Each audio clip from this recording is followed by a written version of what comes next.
You ever wake up to the sound of something so wrong, so out of place, you can feel it before you even open your eyes? That was me just before dawn, the whole house humming with this low, grinding rumble that didn't belong. I figured it was a truck on the ridge at first. We get those sometimes, hauling gravel before sunrise. But this was different. Too close. Too steady. You know that weird sense when your skin knows before your brain catches up? Yeah, I should have trusted it. When I stepped out onto the porch, the morning air smacked me in the face, sharp and cold, and there was this muddy, sour smell riding the wind. My eyes followed it to the dock, and that's when I saw them. Thick hoses laid out across the boards like pale snakes, gleaming wet in the first light. They were pumping something straight into my lake. For a second, I just stood there, barefoot on the steps, trying to make sense of the scene, like maybe if I stared long enough, it'd blink out of existence. But the noise kept grinding, getting under my skin, dragging me down the steps faster than I meant to go. The boards were slick with dew, and I nearly ate it on the last one. Hard in my throat, hands flailing, pulse thrumming. The closer I got, the stronger that smell got. Not just mud, but something old like the lake itself was trying to cough up a warning. There was a crew down by the pump, all in work jackets dusted with silt. None of them seemed surprised to see me. They just kept working, heads down, not a word, not even a nod. And I was the only one standing there with my mouth open, feeling that spark of wrongness turning into something a lot more personal. So I walked right up to the foreman, this guy with mud on his boots and patience worn thin. I asked what they were doing on my dock. He didn't get defensive, didn't try to explain. He just pointed up the hill toward the HOA board's office, like that answered everything. And let me tell you, nothing makes a person feel smaller than being shrugged off on their own land. But I looked back at the lake, and I saw it. A fresh slope cut along the pilings, the waterline already dipping a little lower than it had the night before. Mud swirling beneath the surface. I know every inch of this lake. I know how it's supposed to look, how it's supposed to breathe. Seeing it torn up like that, it twisted something inside me, tight and cold. And the more I watched, the more I realized how fast things were changing. The pump was pulling so hard you could feel the dock vibrate under your feet. I hadn't seen a single notice about any of this. No warning. No permit. Not even a friendly knock on the door.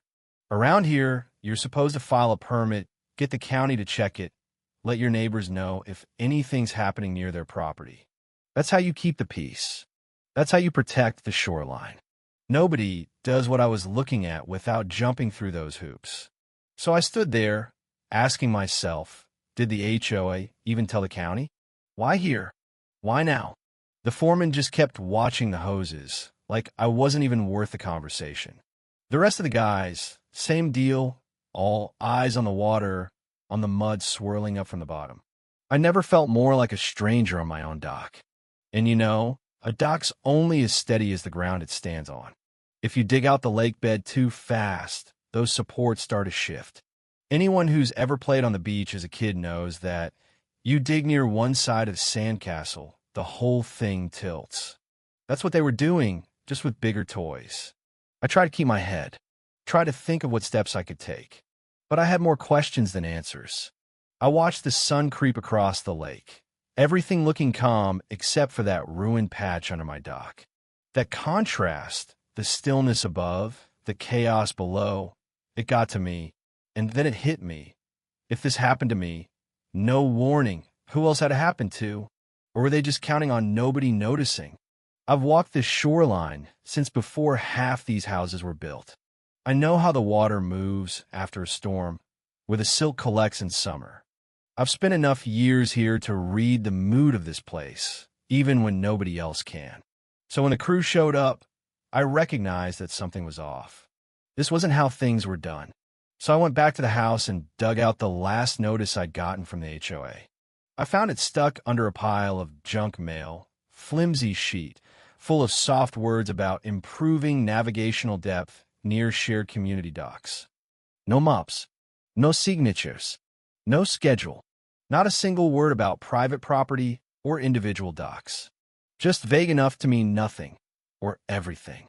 Most times, the HOA posts simple sketches for clarity, a map, a sign, something. But this time, nothing. Just a piece of paper and a whole lot of assumptions. And that's when the second note showed up, tucked under my doormat, the corners curling like whoever left it was in a hurry. This one accused me of obstructing maintenance by talking to the crew, threatened me with fines if I interfered again. And let me tell you, the wording was stiff enough to give you splinters. HOAs don't usually jump straight to threats, not unless they're hiding something or covering their own tail. But when I went back down to the dock, the lake had already changed. The slope was deeper. The mud drifted in thick clouds, rising and settling slow.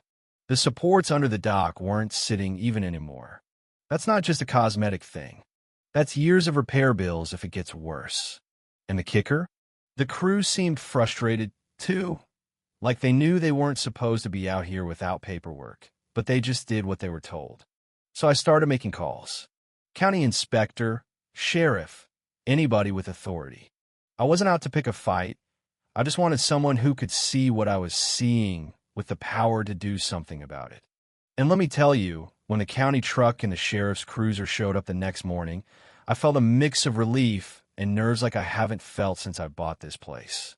The inspector was all business, clipboard, steady voice, eyes on the dock. He crouched down, dipped his hand in the water, watched the mud swirl. Then he looked up at the foreman and asked the only question that mattered. "Where's your permit?" "Posted." The foreman froze, shrugged again, mumbled something about the HOA handling it. The inspector shook his head, pointed at the cut in the lake bed, and told them flat out, "Without documentation, you don't have authority to dig. No drama. No jilling. Just the law, plain and simple." The crew shut it down right then. Pump off, hoses coiled, the lake quiet for the first time in days. And you could feel the tension lift. Not relief, exactly, just a sense that something bigger had started moving. The HOA president barreled down in a white SUV not long after, heels sinking in the mud, all sharp words and rushed excuses. "It's a misunderstanding," she said, waving at the equipment. The inspector stayed calm.